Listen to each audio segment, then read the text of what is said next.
तो सबसे बड़ा पुरुषार्थ है गृहस्थ जीवन में रहते हुए, घर गृहस्थ में रहते हुए, घर बार छोड़ने की जरूरत नहीं है, जंगलों में जाने की जरूरत नहीं है, और लौकिक अलौकिक दोनों बैलेंस रखना है।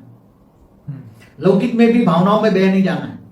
लौकिक में भावनाओं में बह जाते हैं, भावनाओं में बहने के कारण गलत काम कर जाते हैं और गलत कामों में फंस जाते हैं। फिर इसलिए भावातीत बनना है, नष्टो मोहा बनना है, इच्छा मात्र, बार बार कहता हूं इच्छा मात्र में विद्या बनो। लौकिक इच्छाएं कम करो, कम से कम इच्छा रखो। और आज दुखी है इसका कारण केवल अगले जन्म का हिसाब किताब भी आ रहा है, मगर इस जन्म की भी इच्छाएं बहुत बड़ी है। इसलिए इस जन्म की इच्छाएं जितना हो सके इच्छा मात्र में विद्या बनो।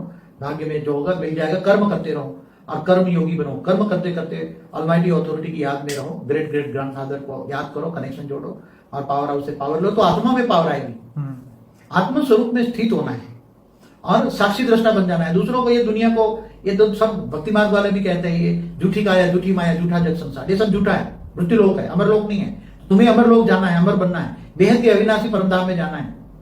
तो उसी को तुम्हें जो ले जाने वाला है उसी को याद करना पड़ेगा और उसके ज्ञान सागर में डूबना पड़ेगा। बार बार ज्ञान सागर में, रोज सुबह शाम आधा आधा घंटा भी ज्ञान सागर में डूबो, रोज ज्ञान सागर में डूबो, विचार सागर मंथन करो, बार बार विचार सागर मंथन करो और कर्म बंधन से मुक्ति पाओ।